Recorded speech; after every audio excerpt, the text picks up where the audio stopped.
정말 만약에 트럼프가 다시 백악관에 입성한다면 과연 경제는 어떻게 될까요? 오늘 우리가 살펴볼 건요, 바로 그 질문에 대한 아주 대담하고 어쩌면 좀 논쟁적일 수 있는 하나의 시나리오입니다.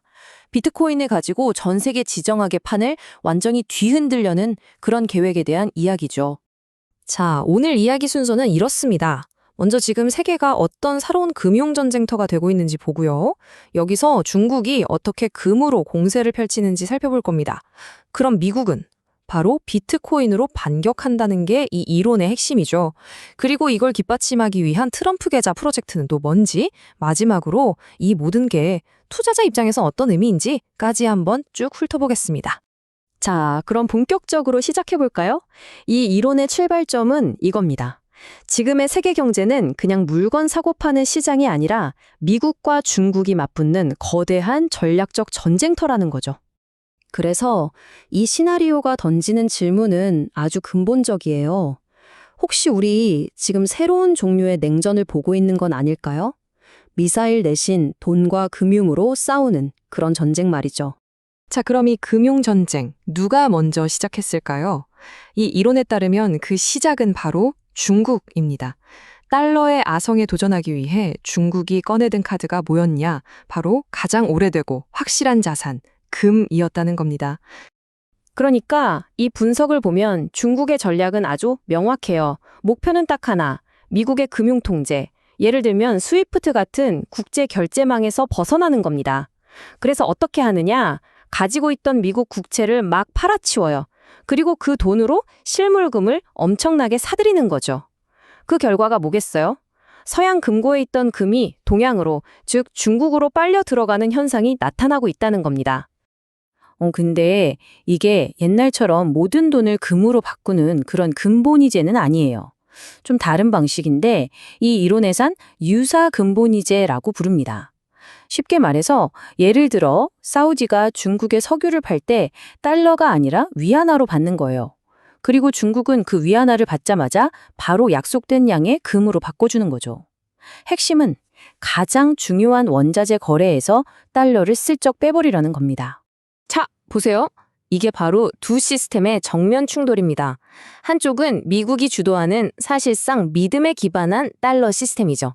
다른 한쪽은 중국이 밀어붙이는 실물, 금에 기반한 거래 시스템입니다. 이건 그냥 돈 싸움이 아니에요. 무엇을 가치로 볼 것인가에 대한 아주 근본적인 철학의 대결이라고 할 수 있습니다.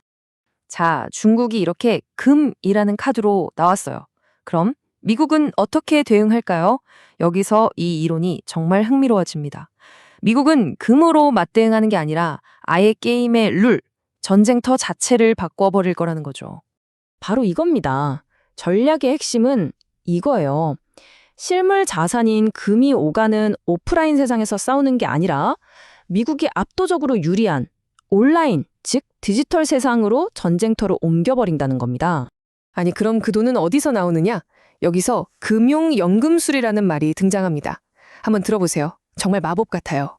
첫째, 미국이 가진 어마어마한 양의 금 가격을 장부상에서 확 올려버립니다. 둘째, 그럼 회계상으로 갑자기 수조 달러가 짠 하고 생겨나죠. 세금을 거둔 것도 아닌데 말이에요. 셋째, 이 돈의 일부로 뭘 하느냐? 바로 비트코인을 국가 차원에서 사들여서 전략자산으로 만드는 겁니다. 그리고 넷째, 남은 돈으로는 국가 빚도 갚고 여러 프로젝트에 쓰는 거죠. 정말 대담하지 않나요? 그리고 이 계획으로 만들어낼 수 있다는 돈이 무려 2조 달러입니다. 2조 달러. 이게 진짜 놀라운 게 세금을 더 걷거나 중앙은행이 돈을 찍어내는 방식이 아니라는 거예요.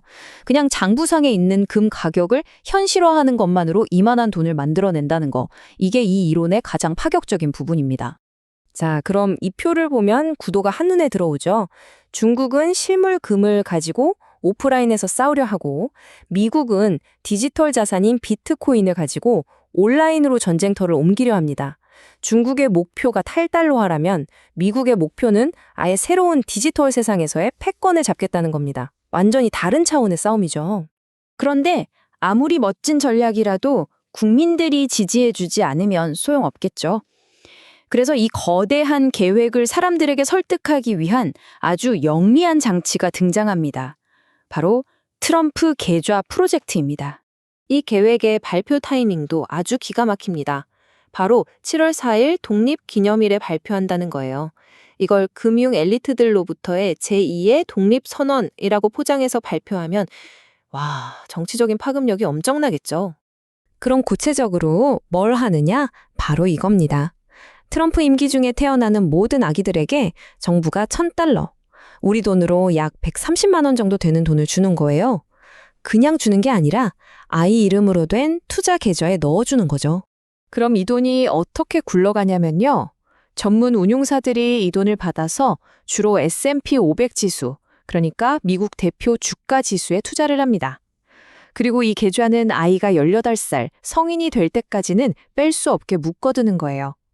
심지어 코인베이스 같은 민간 기업들이 여기에 비트코인을 추가로 넣어주는 방안까지 거론된다고 합니다.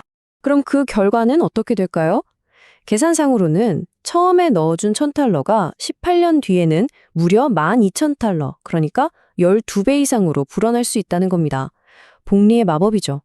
이렇게 되면 태어나는 모든 아이들이 미국 경제의 성장에 직접적으로 연결되는 새로운 세대가 되는 겁니다. 이 프로젝트의 궁극적인 목표, 한마디로 이겁니다. 모든 국민을 주식회사 미국의 주주로 만드는 것. 나라의 경제가 잘 돼야 내 자식의 미래 자산도 늘어나는 구조를 만들어서 모든 국민이 한 배를 타게 만드는 거죠. 자, 그럼 이제 우리 같은 투자자들 입장에서 한번 생각해보죠. 만약 이런 시나리오가 정말 현실이 된다면 어떤 자산에 주목해야 할까요? 이 이론은 몇 가지 힌트를 줍니다. 결론은 간단합니다. 정부가 직접 나서서 이 세 가지 자산을 떠받칠 수밖에 없는 구조가 만들어진다는 거예요. 전 국민의 자녀들 돈이 들어가 있는 S&P 500 지수, 그리고 그 지수를 이끌어가는 AI 관련주들, 마지막으로 국가의 새로운 전략자산으로 편입된 비트코인까지 정부가 이 자산들의 가격을 방어할 아주 강력한 이유가 생기는 셈이죠.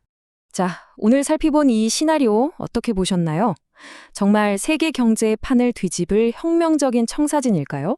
아니면 그저 유권자들의 마음을 얻기 위한 아주 잘 짜인 정치적인 쇼에 불과할까요? 그 판단은 결국 이 이야기를 듣는 여러분 각자의 몫일 겁니다.